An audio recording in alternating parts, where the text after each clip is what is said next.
अगर हम देखें प्लांट सेल को और कंपेयर करें एनिमल सेल से, तो प्लांट सेल और एनिमल सेल में जो कॉमन कंपोनेंट्स हैं वो तो तीन हैं। वो कौन कौन से? साइटोप्लाज्म, प्लाज्मा मेम्ब्रेन और nucleus. These three components are present in both plant cell and animal cell, even fungi cell or bacterial cell. बाकी कौन से डिफरेंस है? प्लांट सेल में जो एडिशनल कॉम्प्लीमेंट्री कंपोनेंट है वो सेल वॉल। सेल वॉल सभी सेल्स में मौजूद नहीं होता है, ये याद रख लें। एनिमल सेल में सेल वॉल एब्सेंट होती है। बाकी फंजाई, बैक्टीरिया, इसमें क्या होता है? सेल वॉल मौजूद होता है। फंजाई, बैक्टीरिया, प्लांटी, इसमें क्या होता है? सेल वॉल मौजूद होता है। एनिमल सेल में सेल वॉल मौजूद नहीं होता।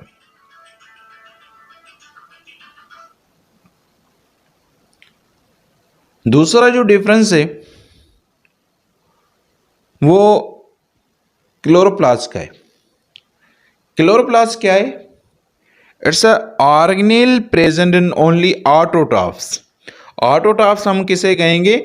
जो ऑर्गेनिज्म खुद अपनी बॉडी में फूड को प्रिपेयर कर सकें, ये मतलब कि अपना फूड खुद प्रिपेयर करें, हम उसे क्या कहेंगे? ऑटोट्रॉफ।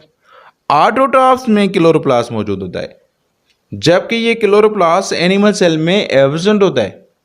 वजह क्या है? Because the animals are heterotroph. Animal क्या है? हीटोट्रॉफ है, क्योंकि वो खुद अपनी बॉडी में फूड प्रिपेयर नहीं कर पाते। Because they do not possess chloroplast, क्योंकि वो क्लोरोप्लास्ट पजेस नहीं करते।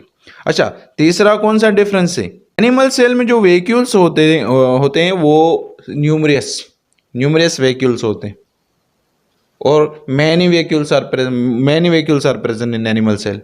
जबकि देखा जाए कि प्लांट सेल में वैक्यूल जो है वो लार्ज है। दिस लार्ज वैक्यूल की बड़ी साइज की वजह से न्यूक्लियस जो होता है उसका, वो साइड पे पुश हो जाता है। Is it clear? Let us discuss the different components, additional components of a plant. Plant के साइटोप्लाज्म में specific type of organelle is present, जिसका जो शेप होता है वो डिस्क शेप होता है, टिनी डिस्क, जिसमें ग्रीन सब्सटेंस मौजूद है, ग्रीन पिगमेंट मौजूद है, जिसे हम क्या कहेंगे? Chlorophyll. There is difference between the chloroplast and chlorophyll. Chloroplast और क्लोरोफिल में फर्क है।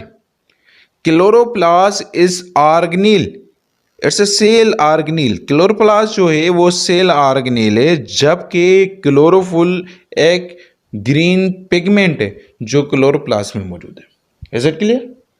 सो chlorophyll is a green substance which traps the sunlight. Chlorophyll में एक कैपेसिटी है, वो सनलाइट को ट्रैप्स करता है। और you know the in the photosynthesis process plants needs light.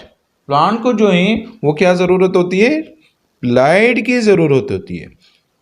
क्यों? फूड को प्रिपेयर करने के लिए, फॉर मेकिंग फूड को प्रिपेयर करने के लिए फोटोसिंथेसिस प्रोसेस के दौरान plants need sunlight, and that sunlight is trapped bye chlorophyll. उस सनलाइट को कौन ट्रैप करता है? क्लोरोफिल करता है। क्लोरोफिल कहाँ पे होता है? क्लोरोप्लास्ट में। क्लोरोप्लास्ट क्या है? Chloroplast is cell organelle present only in autotroph organism. Autotrophic organisms के सेल में मौजूद होते हैं। Is it? Let's come large vacuole. Vacuoles animal cell में मौजूद हैं, मगर जो प्लांट में है वो वैक्यूल प्रेजेंट है इन बिगर साइज में मौजूद है। और उस वैक्यूल में क्या क्या होगा? उस वैक्यूल में कुछ वाटर और डिजोल्व सब्सटेंसेस होंगे। कौन कौन से? शुगर और salt. Sugar, salt plus water, these all are the present in vacuole of plants. Sugar, salt और वाटर, इन तीनों को इकट्ठे कहेंगे हम सेल सेप। तो सेल सेप क्या है? Cell sap is solution. Cell sap is solution है किस चीज का? वाटर और डिजोल्व सब्सटेंसेस का। कौन कौन से substances? Sugar and salt. When the sugar and salt dissolve in water it becomes cell sap. और इन वैक्यूल में जो है सेल सेप मौजूद होती है। Cell sap makes the plant form by taking in water. Cell sap make the plants cell form by taking water. Cell sap की concentration की वजह से ओस्मोसिस रेगुलेट होती है। ओस्मोसिस क्या है? Movement of water.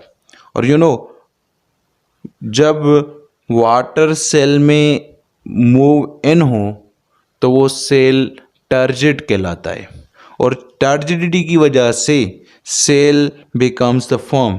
सेल जो है फॉर्म हो जाता है, सेल को एक शेप मिल जाता है, उसको शक्ल मिल जाती है। Is it clear? Now comes to cell wall. Cell wall animal cell में एब्सेंट है। अगर हम क्लासिफिकेशन के लिहाज से देखें तो हम लिविंग ऑर्गेनिजम्स को 5 किंगडम्स में क्लासिफाई करते हैं। कौन कौन से kingdom? Kingdom Monera, kingdom Protoctista, kingdom Fungi, kingdom Plantae, kingdom Animalia. इन 5 किंगडम में से एनिमल सेल में सेल वॉल एब्सेंट है, बाकी चारों किंगडम्स में सेल वॉल मौजूद है। Is it clear? So cell wall is absent in animal cell. अच्छा, सेल वॉल की एक नेचर है, it's permeable layer, it's outer thick permeable layer. Cell wall जो होती है वो सेल मेम्ब्रेन के ऊपर होती है। It's a thick in nature, it's permeable in nature. Permeable mean it allows all type of substances. हमने सेल मेम्ब्रेन में पढ़ा कि cell membrane is partially permeable, मतलब कि कुछ चीज़ों को अलो करती है मूव इन और मूव आउट के लिए। Is it clear? जबकि देखें हम cell wall is permeable layer. Cell wall जो है वो परमिएबल लेयर है, मतलब ये अलो करता है all type of substances. All type of substances is allowed by pass through its cell wall. Cell wall के थ्रू वो पास हो जाती है। Is it clear? अच्छा, सेल वॉल प्लांट में, यहां पे हम डिस्कस कर रहे हैं प्लांट सेल को। डिफरेंट सेल्स में सेल वॉल डिफरेंट सब्सटेंसेस की बनी हुई है। जबकि हम प्लांट को डिस्कस कर रहे हैं तो हम कहेंगे तो प्लांट सेल में cell wall special type of substance की बनी हुई होती है, जिसे हम कहेंगे सेल्यूलोज।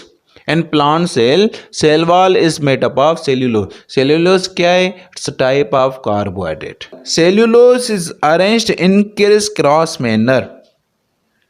इसका फंक्शन क्या है? इसका फंक्शन है it supports the cell and gives the regular shape. Cell को सपोर्ट भी करती है और शेप भी देती है। It's a function of cell wall. ये जो है फंक्शन है क्या? सेल वॉल का। तो these are the differences of plant and animal cell. अच्छा, यहां पे एक और ऑर्गेनेल पे ये ज़हन में रख लें, mitochondrion. Its function is it gives the energy to the cell. जो भी ऑक्सीडेशन रिएक्शन होते हैं, ऑक्सीडेशन रिएक्शन कौन से होते हैं? जब ग्लूकोज ऑक्सीजन से बर्न होता है तो कार्बन डाइऑक्साइड बनती है, वाटर बनता है और एनर्जी प्रोड्यूस होती है। That energy is used in cell metabolic process. वो एनर्जी जो यूज होती है सेल के प्रोसेसेस में। तो माइटोकॉन्ड्रिया सेल को एनर्जी प्रोवाइड करता है। It behave like a grade station. इसका जो फंक्शन है वो ग्रेड स्टेशन वाला है, मतलब कि सेल को जो एनर्जी की ज़रूरत होती है वो माइटोकॉन्ड्रिया प्रोवाइड करता है। बिकॉज यहाँ पे ग्लूकोज बर्न होता है और एनर्जी प्रोड्यूस होती है। That energy is used in all metabolic process. That energy is in the form of ATP, adenosine triphosphate.